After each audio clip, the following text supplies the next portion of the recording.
Para penonton di rumah, selamat siang dan selamat bertemu dalam siaran televisi edukasi Channel 2, suatu siaran khusus untuk para guru. Saat ini Anda tengah menyaksikan program hasil kerjasama antara televisi edukasi Channel 2 dengan Universitas Terbuka. Pada tayangan hari ini, kami akan membahas suatu topik tentang pengajaran bahasa Inggris untuk anak-anak usia dini. Untuk membahas itu, telah hadir di studio ini dua orang narasumber yang nanti akan berbincang-bincang dengan saya. Yang pertama adalah Ibu Debbie. Selamat siang, Bu Debbie. Selamat siang, Pak. Selamat siang, pemirsa.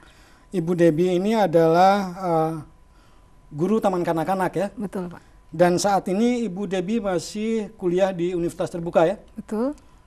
Semester berapa sekarang, Bu Debbie? Saya sekarang di semester 3. Di semester 3? Iya. Oke. Lalu kemudian narasumber kita yang kedua adalah Pak Beni.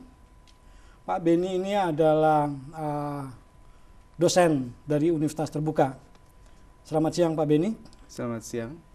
Selamat siang, pemirsa. Baik, untuk yang pertama kali, barangkali saya akan bertanya mungkin ke Pak Beni dulu ya. Pak Beni, sebenarnya saya ingin tahu, kita ini dalam pengajaran bahasa Inggris atau bahasa asing secara keseluruhan terhadap anak-anak Indonesia, ini kan suka ada masih ada silang pendapat tentang perlunya mengajarkan bahasa asing, dalam hal ini bahasa Inggris, kepada anak-anak sejak usia dini. Nah, kira-kira pandangan dari Pak Beni tentang masalah ini kira-kira bagaimana? Memang terdapat kontroversi mengenai pemberian atau pembelajaran bahasa Inggris pada anak-anak usia dini, terutama di Indonesia. Ini berkaitan dengan aspek politik juga, Pak. Jadi banyak yang mengkhawatirkan bahwa dengan kita memasukkan bahasa Inggris sejak dari usia dini pada anak-anak Indonesia, maka kemungkinan masuknya budaya-budaya asing, terutama dari unsur bahasa, ke dalam pembelajaran, nah ini akan berpengaruh tidak baik ya terhadap perkembangan anak-anak Indonesia. Nah, di lain pihak banyak pula, dan saya termasuk di antaranya, pihak yang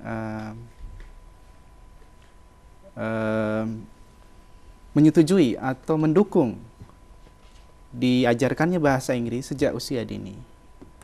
Dan ini ada satu alasan yang cukup kuat mengenai pemberian atau pengajaran bahasa Inggris sejak usia dini itu, di mana teorinya adalah semakin dini anak belajar, semakin besar kemungkinan anak itu berhasil menguasai bahasa Inggris atau dalam hal ini bahasa asing. Dengan kata lain itu semakin dini mengajarkan bahasa Inggris, semakin baik bagi si anak itu sendiri. Betul. Baik, ini Pak Beni, kira-kira dari pendapat-pendapat silang-silang pendapat itu ya, tapi sekarang ternyata di usia dini itu juga bahasa Inggris diajarkan ya, di SD diajarkan, kemudian juga di taman kanak-kanak diajarkan juga, Bu ya.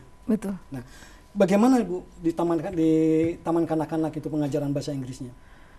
Menarik, penuh tantangan. Intinya itu seperti yang Pak Beni katakan tadi,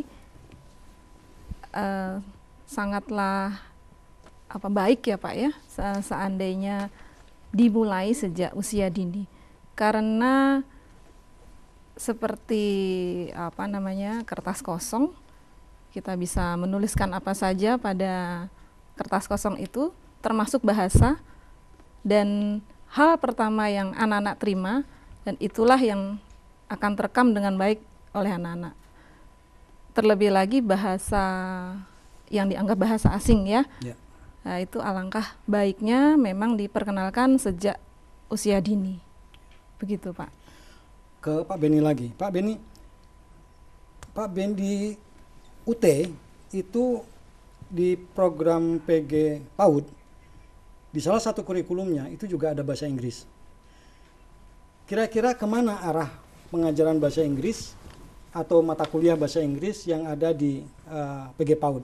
Apakah itu mata kuliah bahasa Inggris untuk memberikan arahan kepada si guru TK untuk mengajarkan bahasa Inggris, ataukah itu untuk guru TK-nya sendiri?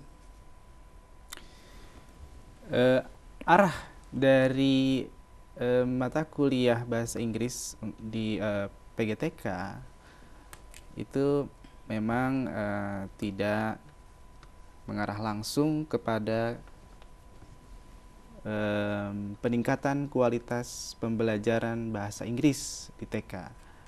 Memang masih kita menekankan kepada peningkatan kemampuan berbahasanya, Pak, dibanding kemampuan mengajarnya, begitulah. Jadi untuk para mahasiswa. Untuk para mahasiswa. Mahasiswa UT yang mengambil program PG PAUD. PG PAUD. Ya, demikian. Ya. Para penonton di rumah, sebelum lupa, saya ingin mengabarkan bahwa Anda bisa berpartisipasi dengan kami melalui telepon bebas pulsa di 0800 140 3046. Sekali lagi, 0800 140 3046. Saya ingin kembali lagi ke Ibu Debbie itu ya. Itu kan anak-anak TK itu, saya sebenarnya masih bingung ya ininya itu. Anak-anak TK itu kan penuh dengan main-main ya. Betul. Kita datang main-main. Itu bagaimana tuh bahasa Inggris itu bisa diajarkan kepada anak-anak TK itu? Dengan bermain. Dengan bermain ya. Karena kalau saya sendiri belum bisa membayangkan ya, gimana sih caranya dengan bermain. Mungkin Ibu bisa memberikan salah satu contoh gitu ya. Satu contoh bagaimana mengajarkan bahasa Inggris itu kepada anak-anak TK yang satunya bicara ke sini, satunya bicara ke sana, ribut gitu kan. Kadang-kadang mereka berkomunikasi di antara mereka sendiri. Di antara mereka sendiri, kadang-kadang yang lainnya juga ke sana. Itu bagaimana Ibu mensiasati pengajaran bahasa Inggris di TK, dan kira-kira apa saja yang diajarkan di sana? Pada intinya untuk menarik minat si anak ya Pak ya, supaya semua terarah pada satu hal ya. Tentunya dengan bergerak, karena anak pada usia dini ini lebih cenderung banyak bergerak. Untuk memperkenalkan satu hal, sebisa mungkin saya itu mengarahkan dengan praktek langsung. Misalnya katakanlah saya mau menyampaikan itu jam. Jam itu artinya apa misalnya. Tidak dulu dengan jam adalah melompat, tidak. Tapi anak saya ajak untuk bergerak dengan melompat sambil mengucapkan kata itu. Lalu saya beri kode seperti lingkaran gini ya, stop artinya berhenti. Saya bertanya, tadi kita melakukan apa begitu. Ibu bertanya dalam bahasa Inggris apa dalam bahasa Indonesia? Saya bertanya dulu dalam bahasa Indonesia, bahasa ibu dulu, baru kemudian setelah mereka mengerti, saya arahkan dengan pertanyaan bahasa Inggris. Gitu ya. Jadi kadang mereka timbul pertanyaan, Bu, kita kapan belajar? Gitu loh Pak, yang membuat saya tertawa. Anak tidak sadar kalau dia sudah belajar ya. gitu. Jadi mengajar anak-anak di TK itu seringkali tidak disadari bahwa mereka sebenarnya sedang belajar. Betul. Dikiranya masih sedang bermain-main. Betul, iya. Jadi kembali ke tadi itu, mungkin kalau si anak itu misalnya melompat, kemudian ditanya, apa yang Anda lakukan gitu ya. Terus si anak, saya melompat gitu kan. Iya. Lalu kemudian baru menggunakan bahasa Inggrisnya. Betul. What did you do? jam misalnya ya. Nah tentunya masih hal-hal yang sederhana ya, yang diberikan kepada anak-anak kosakatanya juga. Ya. Iya. Biasanya itu topik-topik yang diberikan kepada anak di TK itu menyangkut hal-hal apa saja ya Bu ya?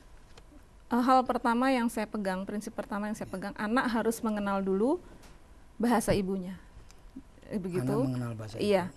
Sesuai dengan ilmu yang saya dapat ya Pak ya. Jangan memberikan sesuatu yang sebenarnya belum anak-anak ketahui. Begitu. Seperti melompat, tentunya sudah tidak asing lagi anak-anak melompat karena setiap hari mereka berlari dan melompat gitu ya. Seperti itu baru saya sampaikan. Kemudian tentang hal-hal di sekitar yang sering dilihat. Begitu, karena lebih cepat untuk mereka simpan dalam pikiran mereka dan dekat dengan mereka, dekat dengan hati mereka, dekat dengan pikiran mereka. Pak Beni, terus kira-kira gimana ya strategi pembelajarannya kalau dari sisi yang mungkin lebih agak sedikit teoritis gitu terhadap pembelajaran bahasa Inggris kepada anak-anak, khususnya anak-anak usia dini? Ya, secara teoritis sebetulnya pembelajaran bahasa Inggris untuk usia dini itu sangat unik ya. Seperti kata Ibu Debbie tadi, bahwa anak itu belajar melalui aktivitas. Jadi dengan dia beraktivitas, dia belajar. Ya, learning by doing kalau saya ini simpulkan ya. Prinsip lainnya yaitu bahwa anak itu belajar dari pengalaman yang dia dapat sebelumnya, yang real ya. Seperti tadi kata Bu Debbie, anak itu harus tahu dulu bahasa ibunya Bu ya. Betul. Nah ini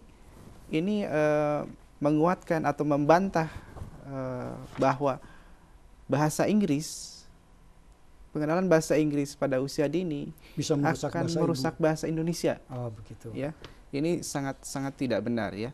Bahwa anak bisa berkembang dalam kemampuan berbahasa Inggris, dalam kemampuan berbahasa Indonesia, dalam kemampuan berhitung dan kemampuan bersosial, itu bisa berjalan seiring, jadi berbarengan ya.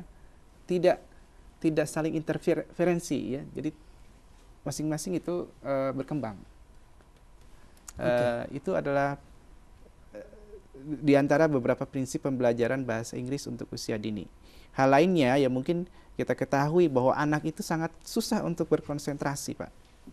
Anak-anak mereka kecil. Ya. Mereka tidak bisa kita mengajarkan bahasa sesuatu termasuk bahasa Inggris ya berlama-lama.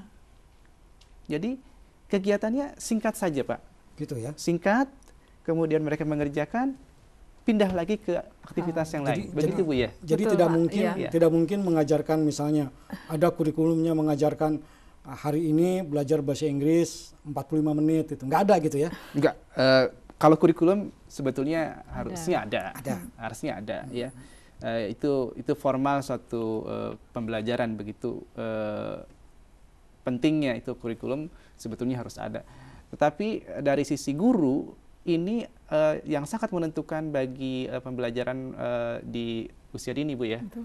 Ya, di tingkat TK dan mungkin beberapa kelas rendah di SD ya. Di mana guru itu harus betul-betul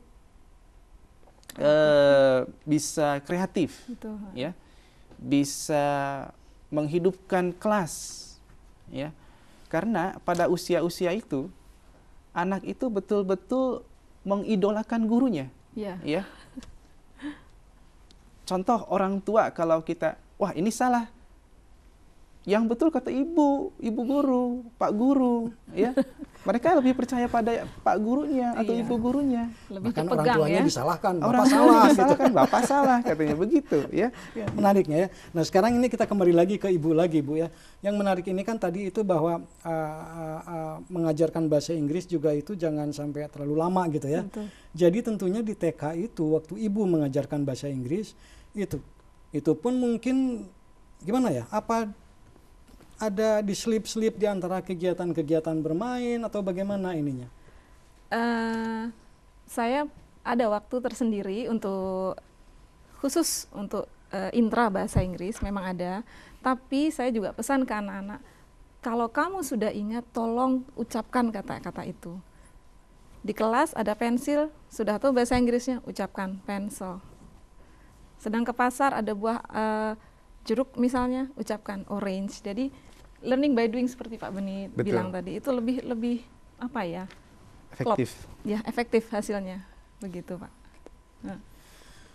Oke, para penonton di rumah, kita break dulu sebentar. Setelah itu nanti kita sambung lagi.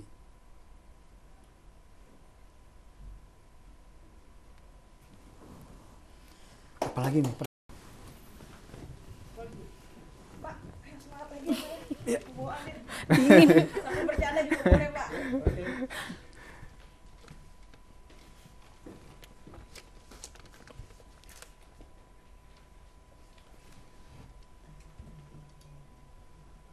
Yuk, standby studio. 15.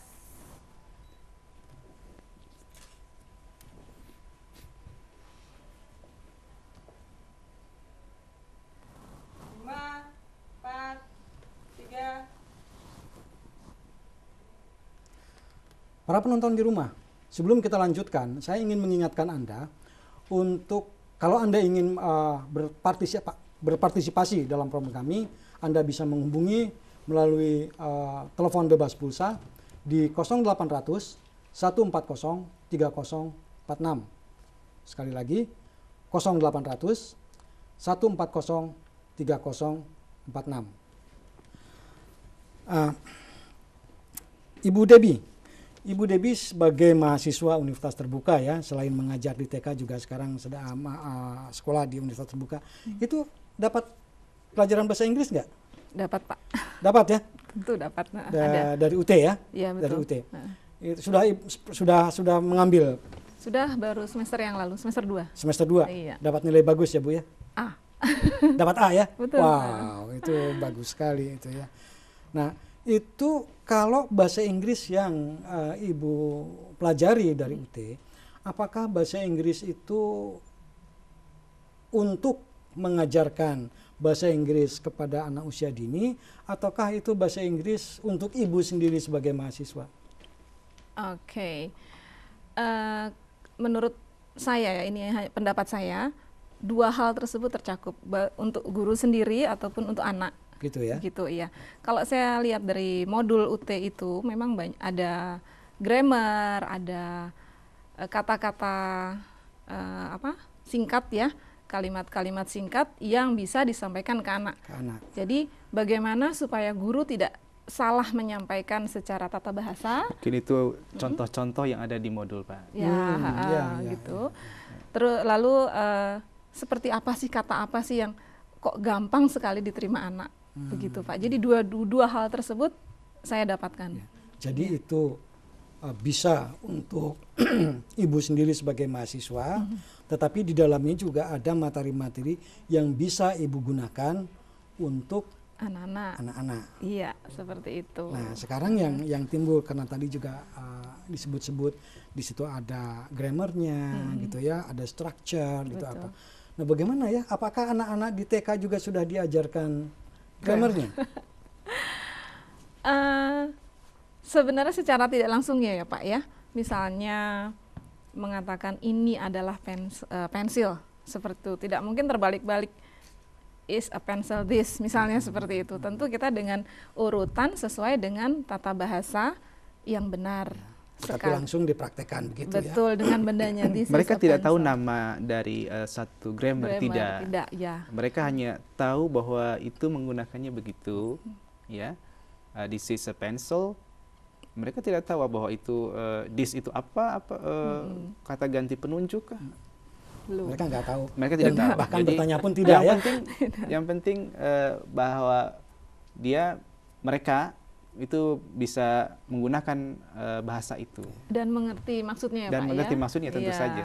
Itu kalau ini misalnya saja ya, ada bahasa Inggris itu yang tidak ada di bahasa Indonesia.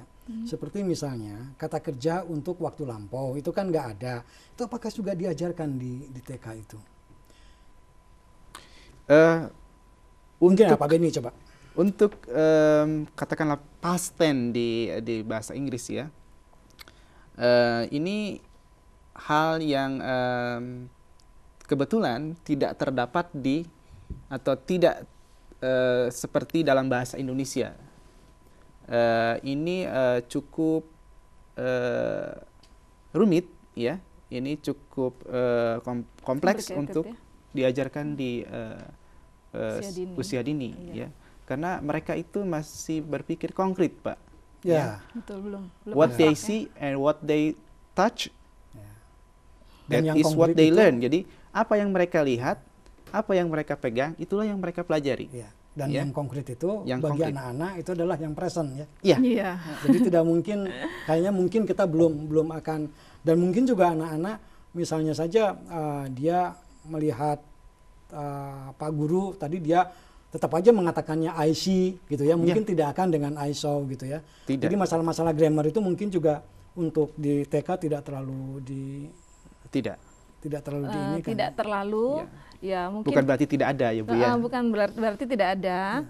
Kalaupun mereka satu saat mengucapkan hal yang past tense misalnya, dan saya kebetulan bisa membetulkan gitu ya, coba ucapkan dengan I saw gitu. Nah, tanpa harus ini loh anak-anak, ini namanya past tense. Anak-anak nggak akan sampai ya Pak ya. Iya, Saya betul. kira nggak akan Karena juga terpikirkan. gini ya, saya juga ini sebenarnya ini agak memalukan juga gitu ya. Saya itu dulu juga pernah diminta untuk mengajar bahasa Inggris di SD. Saya masih ingat itu kelas 2 ya. Ya. Itu susahnya setengah mati gitu. Jadi saya nggak bisa membayangkan bagaimana mengajar TK. dia anak usia TK dini. ya. Kalau anak SD itu kan kita masih melihat duduk di bangku gitu kan ya. Karena tingkat kesulitan yang begitu tinggi, seharusnya guru TK yang lebih baik daripada dosen. Kualifikasinya ya Pak. Kualifikasinya. Dan terutama sebenarnya adalah mengenal dan akrab, mengenal sifat anak-anak dan akrab dengan anak-anak. Saya kira waktu dulu saya mengajar di SD itu juga memang juga saya tidak akrab dengan anak.